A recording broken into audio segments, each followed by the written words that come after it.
This is Charlie from the Atomic Smashers, and I wanted to go over some side control and concepts and how it's performed by Rickson, and the self-defense unit that just came out a couple years ago. Rickson spent a lot of time defending side control, but I can't share that video.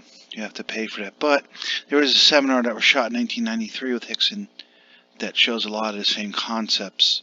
And, you know, Grandmaster Helio did say that's the most important position to defend, and yet you see lots of times videos posted on YouTube when someone gets stuck in side control. It's kind of like they're just stuck there. They either don't get out or they can't defend. The last video that I shot, I did some analysis, a Huron against the opponent, and the opponent on the bottom was getting hit a lot and it seemed like he really was struggling to get out as well. So let's just jump right onto it and see Rickson describing side control and how he defends it, and I'll comment on some things that I've learned along the way from studying the SDU, the self-defense unit from Rickson, which I have spent a lot of time in the bottom of side control.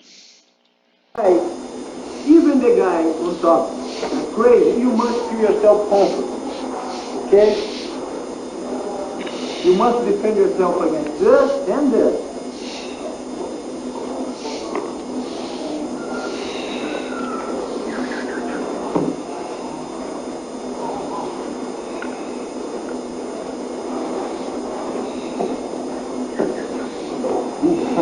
Whoa. This is almost good. You already have some experience? Okay, so Rickson was trying to show how the opponent on the bottom was really not defending, I don't think, the best as he could. Seemed to be a lot of struggle there, but actually he didn't really do that bad if you really look at it. He did pretty good, but now Rickson's going to show how he defends side control. So this is the important part here. Good, but to be perfect, my hand always under his arm. Okay, fairly critical, already important part. Always gets the underhook. Always in bottom side control. The underhook, the far underhook. And he'll use that if the guy goes to connect. If the guy goes to punch him, he'll utilize the underhook to block his punch. So his arm raises, he'll raise his underhook. If he goes to the stomach, again, he'll use that underhook. The guy can't hit him that way. And he'll use the right arm furthest, closest to the thigh to defend there as well, so he can't kick him. And then what he'll do with his head, if he tries to elbow, he'll raise his head up inside his armpit and up high his armpit, so therefore the elbow is not hitting his head, just at the top of the back of his forearm, back of his arm, which does no damage. So let's go ahead and see him explain And this. then I'm here, try hurt me with this one, please. No, this one. Oh, I'm comfortable here, no matter what he tries. You see right there, he's using the underhook, and he's connecting his knee and his elbow of the underhook, so the guy's not able to punch him with that arm. All along, while he's maintaining the other frame on the leg, and if you'll notice, his head is raised up so that the elbow cannot hit his head. I'm full here. Against the elbow, my head keep up. Try hurt me here, up. My head is always up. If I keep my head on the floor, he can hurt me. Boom. If I keep hurt, yes. Now, I'm going to make one important move, very important movement. This movement doesn't work on the gi because the gi always again grab me. But on the street, this movement here. Ah, you see he used that underhook. Very simple concept. He used the underhook to off balance him to the corner and get out of that side where the underhook is. Now he's on top. of the opponent's hips. It is very effective. Okay? And then, I'm here. You feel my head? Look, sometimes the guy, when he tries to punch me, he's off balance and then he falls back. Ah, a basic thing here. Where do you know? The underhook, you use the nupa. The very first lesson to ever learn jiu-jitsu usually is the nupa. And how many of us have given up on them, trying to perfect them, to understand them? Not Rickson. Stretch your leg. Yeah, no. Yeah, like this. Oh, he's off balance, and then he falls. Sometimes the guy is too big, or he has a very good base. No, failure, yes. And then, he tries to punch me. I lift my arm up, but he don't move, but I move myself alone. Okay, and go to the back. The movement is the same. To throw him or to go to his back. Depends the base he has. Sometimes he falls, sometimes he don't fall, and give me the back position. Right? Lay down, brother. Sometimes I'm here. First thing to do, wait, your hands always inside. Yes, lift your elbow, bring your knees inside, both knees. Yeah. Then I cannot touch you. Yes, comfortable here, I don't have nothing. Yes. Head up. Okay, then I don't have nothing. Yes. Now, if my leg is like this straight, you can bridge up. Boom. Sometimes I'm huge, and I try to do this. You make the same bridge go slow. And you stretch your arm, and turn, you sneak out right. But the movement here, look, break the bridge again. Bridge again. Yeah, no, the arm is the most important thing. Stretch your arm up. Yes. Oh, I grab the hand. You see? This arm here must go to the floor. No, here. More. Here. Stretch your arm and take off your head. Yes.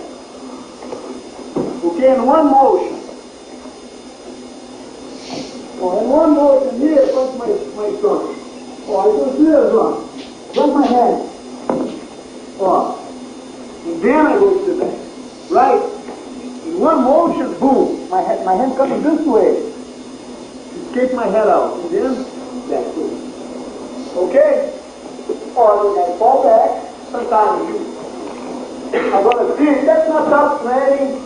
That's make slow. First thing, defend yourself. Yes.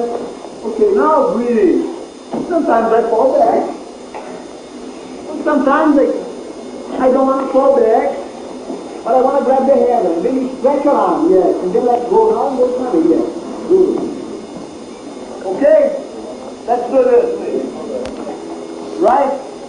Because his weight, his gravity is here. But sometimes I can change the center of the gravity to like this. You see? It's different now. I want to stay here. See, this is important. If he now, the opponent, takes his arm, pulls it back, and then is going to go punch ahead, then you use that arm that was framed on the leg, and you bring it up, and you use it to block the punch. Right? I'm not here anymore. I'm here.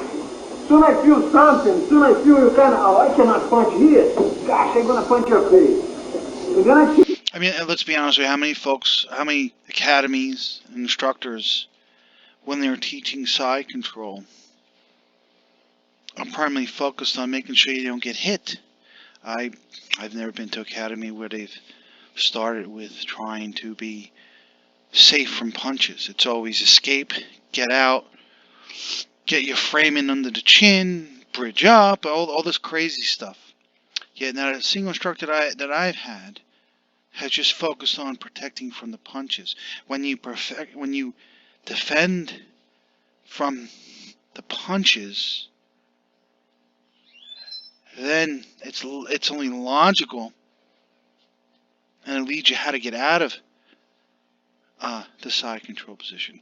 What is everybody? You're supposed to first, here and Hannah talk about this, defend, then escape. And what does everybody else do? Escape. And a lot of it is not their fault because they're not taught what actually defending is and how to defend. Well, I must tell you, Rickson's a master of it. Everything, okay? Okay, and then you like this. I defend myself. I change it here. First thing is defend myself. Okay? I defend here. Now I move my hip and throw him down. Here. So now Rickson deployed something a little different in side control. So the guy switched his hip, the opponent's on Rickson's hip. So Rickson extend his arms, and he moved out of the way, Rickson, so he'd fall in the hole behind him. And that's what he did, he fell in the hole. You want to punch me? I block, move my hip. Keep moving. Okay? And then we're going to train this. It's a very smooth move. Every time you put your weight here, I'm going to follow your weight. I defend myself against your punch. Keep my hand on your face. Put your weight on me. Hold on. I move my hip. And notice how Rickson got his hip out of the way. It was not a shrimp. It was like the hands of a clock. He stayed flat. He moved his hips away circular, until the guy fell down. He used his arms there. His arms are alive. They're straight. They're not weak. And that pushes him down into the hole. And then Rickson gets onto his side and up once he falls into the hole. This is very important. Okay? And soon I got here, I try to punch you, defend yourself, yes.